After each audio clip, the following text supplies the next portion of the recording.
ఈరోజు చెప్పుకునేది వేపాకండి. ఏంటి వేపాకా అంటున్నారా? వీటిలో ఉన్న ఔషధ గుణాలు తెలిస్తే ఆశ్చర్యపోతారండి. వేపాకులో యాంటీ బ్యాక్టీరియల్, యాంటీవైరల్ ప్రాపర్టీస్ ఉన్నాయండి.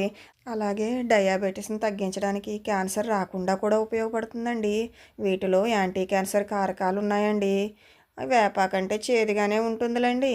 కానీ ఎప్పుడు స్వీటేనే తింటామండి. అప్పుడప్పుడు చేదు కూడా తీసుకోవాలండి.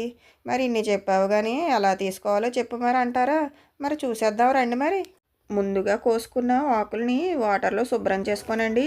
ముందుగా మరగబెట్టుకొని ఉంచుకున్న వాటర్‌లో వేసేయాలండి. ఒక 10 నిమిషాలు అట్టే పెట్టాలి మూత పెట్టేసి. ఇంకా ఆ తర్వాత వాటిని ఒక బౌల్‌లో వేసేసుకొని గోరువెచ్చగా అయ్యే వరకు వెయిట్ చేస్తే చాలండి. వాటర్ రెడీ అయిపోయినట్టేనండి. మేము తీసుకునే వాకుల్లో ఇదొకటండి. ఎర్లీ మార్నింగే తీసుకుంటామండి. ఈ వీడియో గనక మీకు నచ్చితే లైక్ చేయండి, షేర్ చేయండి. మీలో ఎవరైనా సబ్స్క్రైబ్ చేసుకోకపోతే సబ్స్క్రైబ్ చేసుకోండి.